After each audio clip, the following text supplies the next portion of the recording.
Hey there, WTF History fans. It's time to strap in for a journey that's going to shake everything you thought you knew about the past. You've heard about history's dark chapters, the Roman gladiators, the Atlantic slave trade, maybe even the horrors of the 20th century. But what if I told you there's a story so vast, so brutal, and so deliberately buried that it makes those look like footnotes? We're diving into the Islamic Caliphate's slave trade, a 1,400-year nightmare that didn't just enslave millions. It erased entire civilizations, languages, and cultures, leaving barely a whisper in your history books. This isn't conspiracy nonsense. It's documented in Ottoman archives, Islamic legal texts, and archaeological digs, all hidden in plain sight because it's too dangerous to teach. So, grab a coffee, settle in, and let's peel back the veil on a history that's been systematically memory-holed. Welcome to WTF History, where we dig up the truths they don't want you to know. Picture the world in the 7th century. The Roman Empire's crumbling. The Persians and Byzantines are slugging it out. And in the deserts of Arabia, a new force is rising. The Islamic Caliphates burst onto the scene, conquering everything from Spain to Central Asia faster than you can say world domination. But what sets them apart isn't just their military might. It's how they turned human suffering into a science.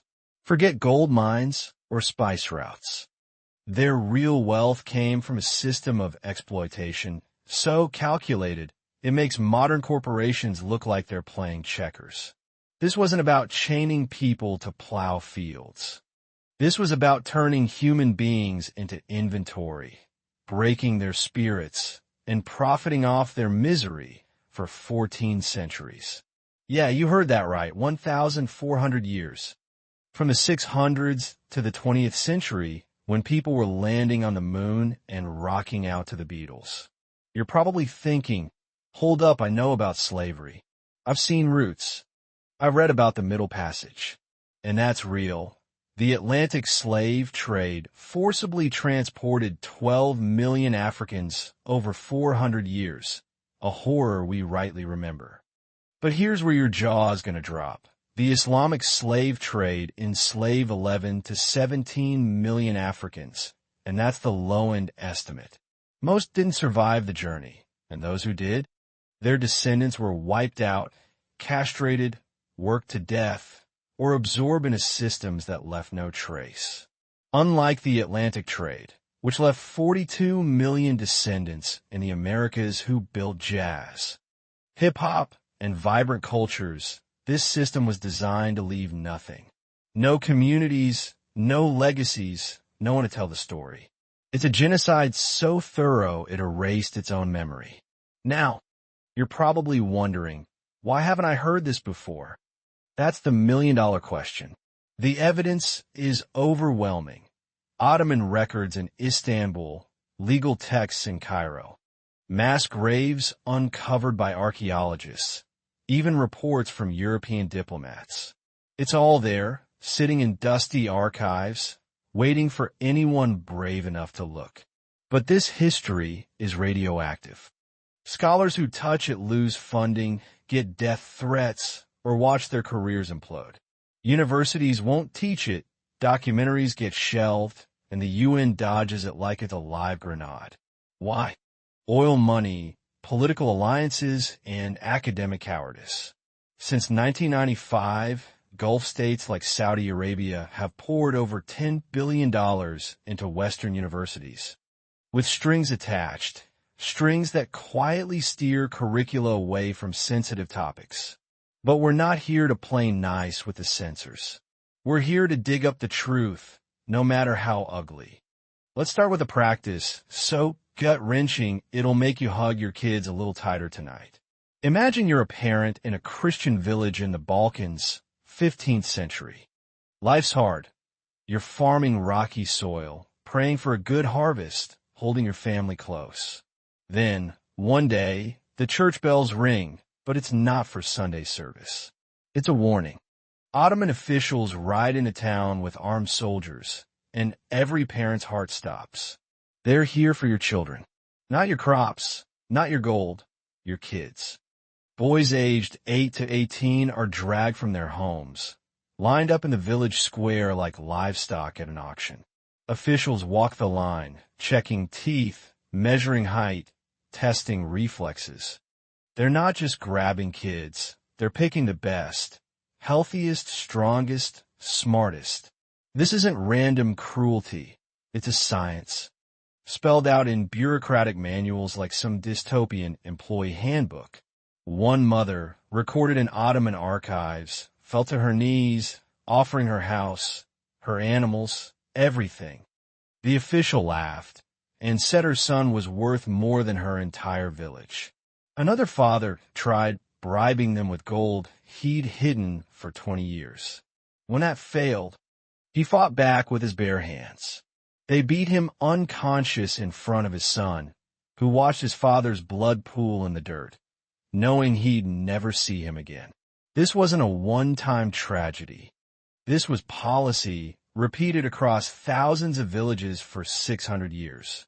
Parents were so desperate they resorted to mutilating their own kids, cutting off a finger, blinding an eye, anything to make them defective and unfit for selection. Imagine that kind of despair, maiming your own child to keep them safe. These boys weren't just enslaved, they were reprogrammed. Taken from their families, they were stripped of their names, their language, their faith. Isolated from anyone who spoke their tongue, they were immersed in Turkish, forced to convert to Islam, and trained as elite soldiers or administrators. The Janissaries, the Ottoman Empire's most feared military unit, were built from these stolen children. Some rose to power, like Sokolomem Pasha, a Serbian boy taken at age 10 who became the empire's Grand Vizier. Sounds like a success story, right? Wrong. He used his power to raid his own homeland, sending soldiers to steal more boys just like he'd been stolen.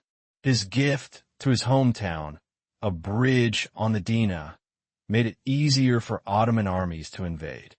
That's psychological warfare on a level that makes modern propaganda look amateur. The numbers are staggering. Historians estimate 200,000 to 500,000 boys were taken through this system, called Devshirme. Each one was a family shattered, a community weakened, a culture under attack. Entire villages, like Gornji Potenge in 1463, were wiped out, not by war or plague, but by stealing every boy between 8 and 18. Fields went unplowed, family lines ended, and within a generation, the village was gone. Houses abandoned, tools left in fields, churches crumbling. One father's testimony in the archives reads, "They took my Marco when he had just learned to help at the harvest." His mother never spoke again. She lived 10 more years, but never said another word. Another mother set a place at the table for her son every night for 30 years, talking to an empty chair as if he might walk through the door. This wasn't just tragedy. It was a system designed to break the human spirit. The selection process was chillingly precise. Officials looked for intelligence, testing boys with puzzles and questions. Physical perfection was a must. Any defect meant rejection. They even checked family histories for hereditary diseases. This wasn't random. It was scientific, perfected over centuries. Under Murad I in the 14th century, Devshirme was codified into law, justified by Islamic jurisprudence as compensation for the empire's protection. Protection from what? From the empire itself. The circular logic would be almost funny if it weren't so horrific. The boys were isolated, given new names, forbidden to speak their native languages, and punished for any attachment to their past. But here's the twisted genius. They weren't just broken down.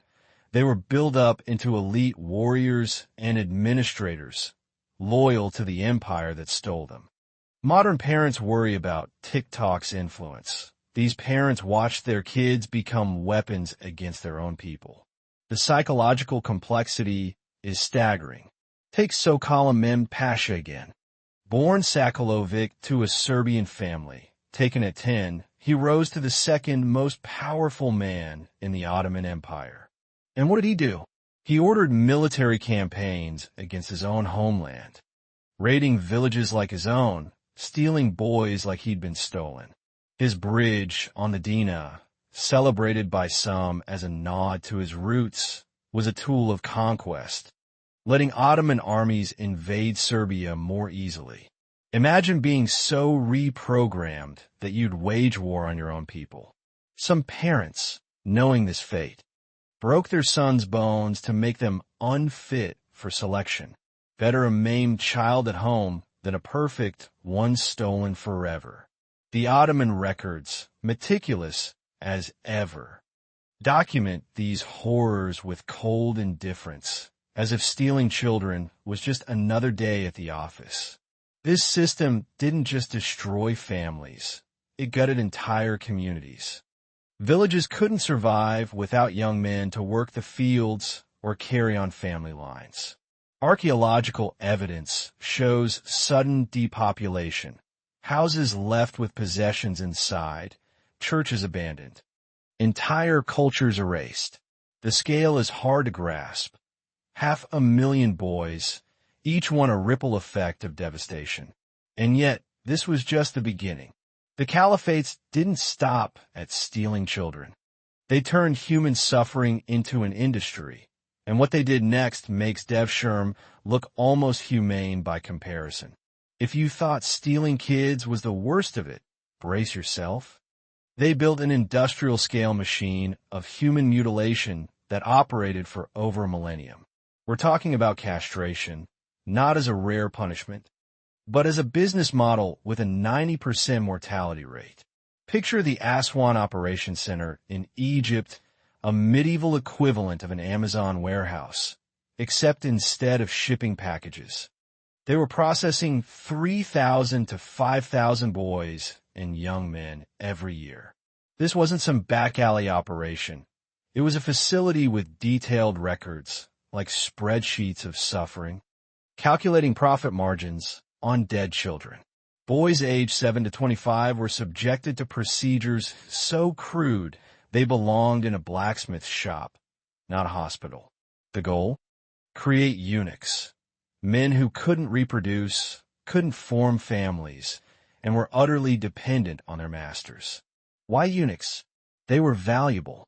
They couldn't create dynastic threats, so they were safe for palace work or guarding harems. The math was brutal but simple. An intact slave boy sold for 50 dinars. A castrated one fetched 150 to 200. Despite the 90% death rate, the profits made it worthwhile. One Damascus merchant's ledger from 1298 reads, like a profit and loss statement from hell. Purchased 100 Nubian boys at 45 dinars each. Transportation, 500 dinars. Castration procedures, 200 dinars. Lost 91 to the procedure. Sold 9 survivors at 175 dinars each. Net profit, 275 dinars. He's tallying up dead kids like spoiled produce. Archaeological evidence backs this up. Mass graves near castration centers filled with the bones of boys, most aged 10 to 16, with no names, no markers, just pits of discarded lives. The Ethiopian pipeline was a nightmare of mechanical efficiency. Raiding parties swept through villages, targeting boys aged 8 to 14, old enough to survive the desert march, young enough to be molded. The march itself was a death trap. 30 to 40% died before reaching the castration centers in Cairo or Damascus. Of those who made it, only 6 to 7% survived the procedure. Start with 1,000 boys. Maybe 60 walk out alive. The survivors, like Yin, a Bohemian boy who became a palace administrator, carried the trauma forever. His memoir, written 40 years later, describes watching 30 boys die in the recovery room. It was a factory of death where angels were manufactured through subtraction. Even in power, the pain bled through every word. Here's the sickest part. The medical knowledge to make castration safer existed. Byzantine and Persian doctors had techniques with 50 to 60% survival rates. But the caliphates chose the crude methods deliberately. Why? Dead boys were a business expense. Living eunuchs were a premium product. Supply and demand at its most inhuman. Islamic law technically forbade castration, so they outsourced it to Christians and Jews, exploiting religious loopholes with a hypocrisy that would make a corporate lawyer jealous. Coptic Christians ran the Aswan Center, navigating legal gaps you could drive a caravan through. The methods were designed for efficiency, not survival, tools more suited to forging iron than performing surgery. Archaeologists have found the evidence. Mass burial sites filled with the bones of boys and young men, no names, just pits of those who didn't make it. The scale is staggering. Historians estimate 5 to 8 million boys and men were subjected to this, with 4.5 to 7.2 million deaths. That's a Holocaust-level death toll, stretched over a millennium and barely mentioned in your history classes. The castration centers weren't just in Egypt. They were in Damascus, Basra, Samarkand, Cordoba. Wherever the Islamic empires expanded, this industry followed. It was as essential to their economy as taxation or trade. They even had insurance policies on slave caravans, with different rates for intact versus castrated slaves, listing inventory loss as a standard business expense. One Damascus record notes a caravan of 100 boys, with 91 dying during or after the procedure. The merchant still made a profit. That's the kind of cold, calculated evil we're dealing with. The survivors faced a life of total dependency. Eunuchs couldn't form families, couldn't create dynastic threats, and had nowhere to go except their master's household.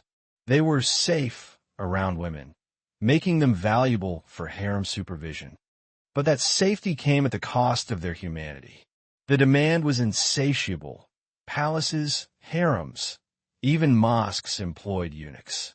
The economic records are chilling. Price lists like an ancient eBay for human misery, with survivors sold at a premium because of the high death rate. The cruelty wasn't a bug. It was a feature, baked into the system to maximize profit. But this was just one piece of a larger machine. One that didn't just destroy bodies, but entire cultures through a weapon more insidious than swords or guns. Economics.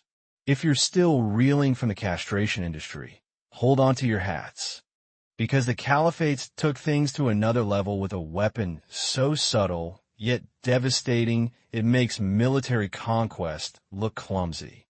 We're talking about the jizya and carriage taxes, precision instruments of cultural genocide designed to break non-Muslims without firing a shot. These weren't about funding the empire. They were about crushing Christians, Jews, Zoroastrians, and others into submission or extinction. Imagine you're a farmer in 950 CE, a Coptic Christian in Egypt. You work all year to harvest 100 units of grain, knowing 70% will be seized as carriage tax. Not your profit, your total harvest. You got to save seed for next year. So you're left with maybe 20 units to feed a family of 8 for 12 months. Starvation isn't a risk, it's a guarantee. The tax collectors noted it coldly. 3 children of brothers, the farmer, died this winter. Expected tax revenue reduced. They're accounting for dead kids like a budget error. But it wasn't just about taking your food. The jizya tax, a religious tax on non-Muslims, came with a public ceremony designed for maximum humiliation. Picture this. You're a Christian or Jewish man in Damascus, crawling on your knees to pay the tax. The collector strikes you on the neck, declaring you subjugated. Some men practice the blow beforehand to avoid crying out in front of their kids. One Damascus Christian wrote in his diary, "Today, I paid the jizya for the 23rd time. My son watched for the first time. I saw in his eyes the moment he decided to convert. Conversion dropped your tax from 70% to 25%, enough to save your family from starvation. But there was a catch. Under Islamic law, converts couldn't inherit from Christian parents, so the family farm was sold to Muslims. Survival today, extinction tomorrow." The Armenian village of Kbed in 1562 shows how this played out. The governor hiked taxes to 90%. Not a typo, 90%. The villagers protested, pointing out it was a death sentence. The response? Then die or convert. When they resisted, gathering weapons, the punishment was swift. Every 10th man executed, taxes raised to 95% for 5 years, children taken for Devshirme. In 1560, Kbed had 500 people. By 1565, it had 50. Some converted, some fled to the mountains as bandits, most died. The cemetery records show the progression. First the elderly, then the children, then the women, finally the men. Starvation follows a predictable pattern. The Ottoman records note the village was no longer productive by 1566. They'd extracted every ounce of value, then moved on to the next. The Andalusian Jewish community's collapse is a masterclass in slow-motion genocide. In 711 CE, their tax was 35%, tough but manageable. By 1066, it was 85%, with bans on land ownership and mass conversions. By the end, a massacre wiped out the rest. Each generation faced slightly worse conditions, like a frog in boiling water, until the entire community was gone. Inheritance laws made it worse. A Christian's estate was taxed at death. If his son converted, he couldn't inherit. Muslim families built wealth over centuries. Non-Muslims reset to zero every generation. It was compound interest in reverse, designed to erase cultures through poverty. Then there were the extra taxes.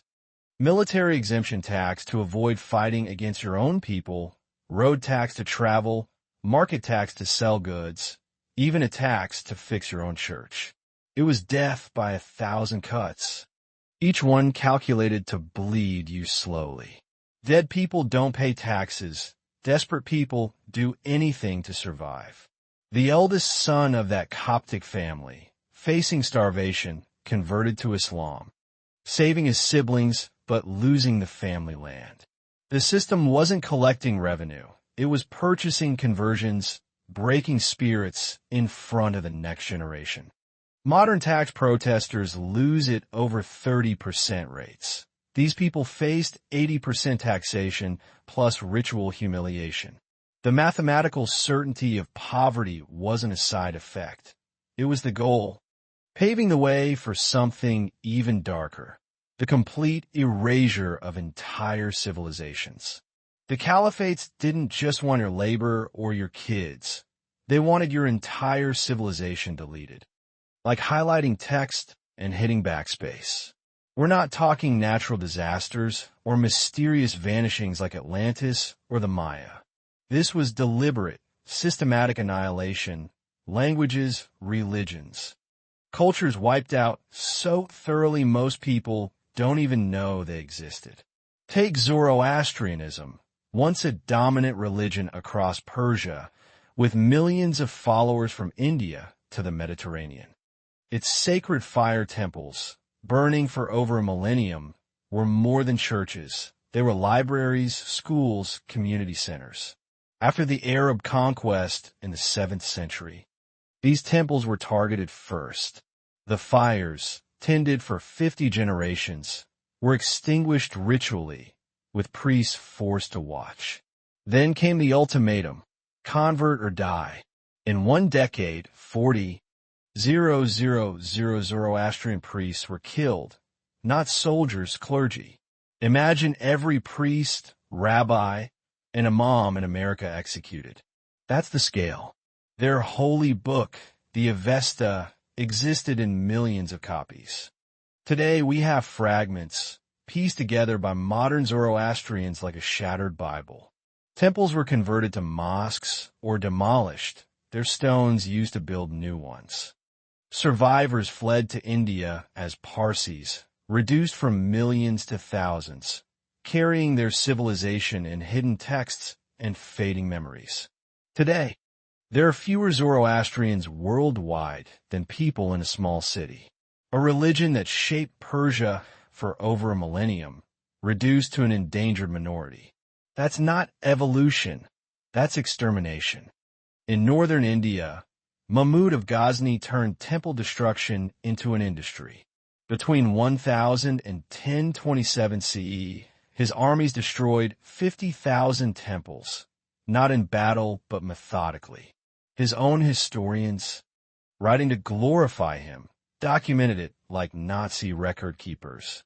The Somnath Temple's gold was melted into coins, its idol broken and embedded into mosque steps for Muslims to tread on. Mathura, Krishna's birthplace, was erased so completely archaeologists struggle to reconstruct it.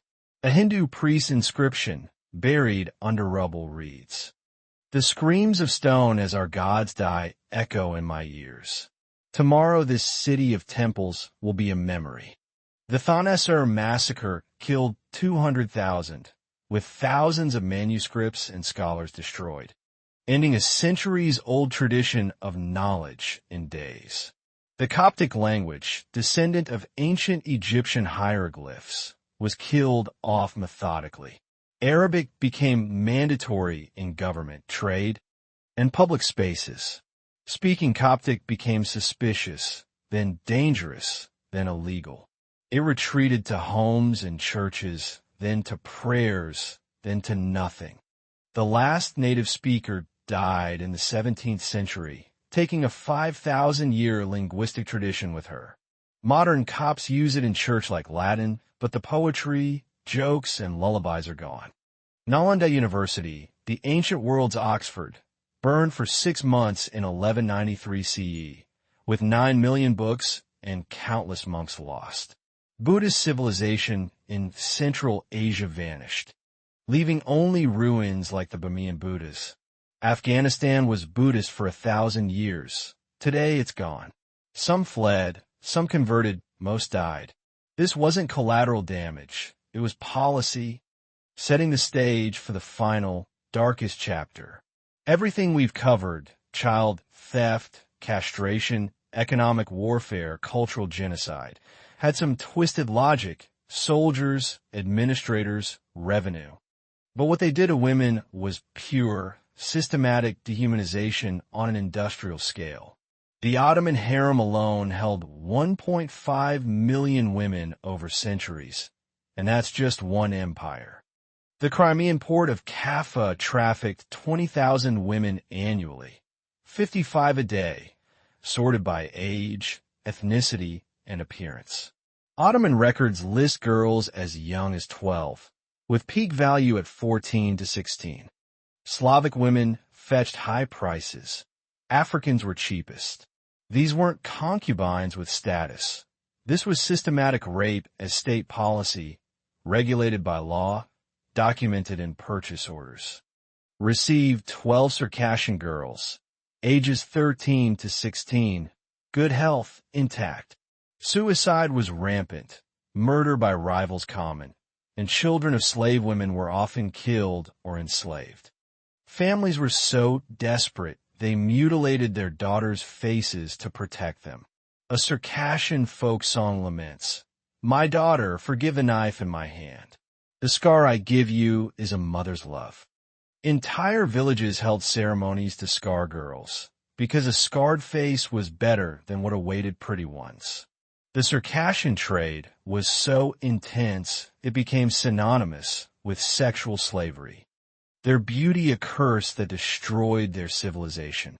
When the Mongols conquered Baghdad in 1258, they found the Abbasid caliph's harem with 700 women, all raped and murdered.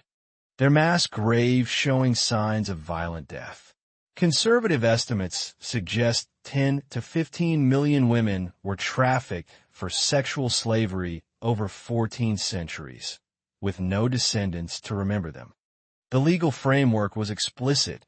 A man could own unlimited sex slaves, consent irrelevant, children belonging to the owner. Transportation networks rivaled modern trafficking, with safe houses, corrupt officials, and medical inspections. This system was interconnected, each part feeding the others. Devshirme created soldiers who raided for more slaves. Castration produced eunuchs to manage harems. Economic warfare funded it all while crushing resistance. Cultural genocide erased the memory of civilizations that might testify. Sexual slavery consumed millions of women whose descendants might have demanded justice. The scale defies comprehension. 500,000 boys stolen, 5 to 8 million castrated, 17 million Africans enslaved, 10 to 15 million women trafficked, entire civilizations erased. We're talking over 100 million lives destroyed across 14 centuries, an apocalypse stretched across time. Why don't we know this? The evidence is everywhere. Ottoman archives, Islamic legal texts, archaeological sites, European reports. But it's been buried. Universities offer 318 courses on Atlantic slavery, 3 on this. Scholars face career ruin. Documentaries get canceled. UN resolutions are blocked by the 57-nation Organization of Islamic Cooperation. Gulf state donations shape curricula. And slavery persisted legally in Saudi Arabia until 1962, Mauritania until 1981, and continues in places like Libya. Atlantic slavery left descendants to demand justice. This system left none. It's the perfect crime. Destroy the victims so completely, no one remains to speak. This history changes everything. Your daily complaints, taxes, traffic, politics seem trivial when you realize people endured 90% tax rates, ritual humiliation, and child theft as policy. Our freedoms are a miracle compared to systems that erased civilizations.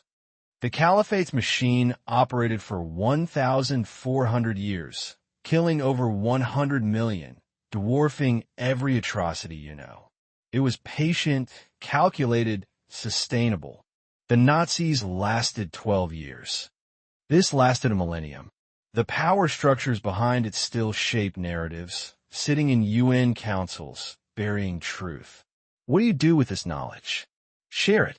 Talk about it. Demand it be taught.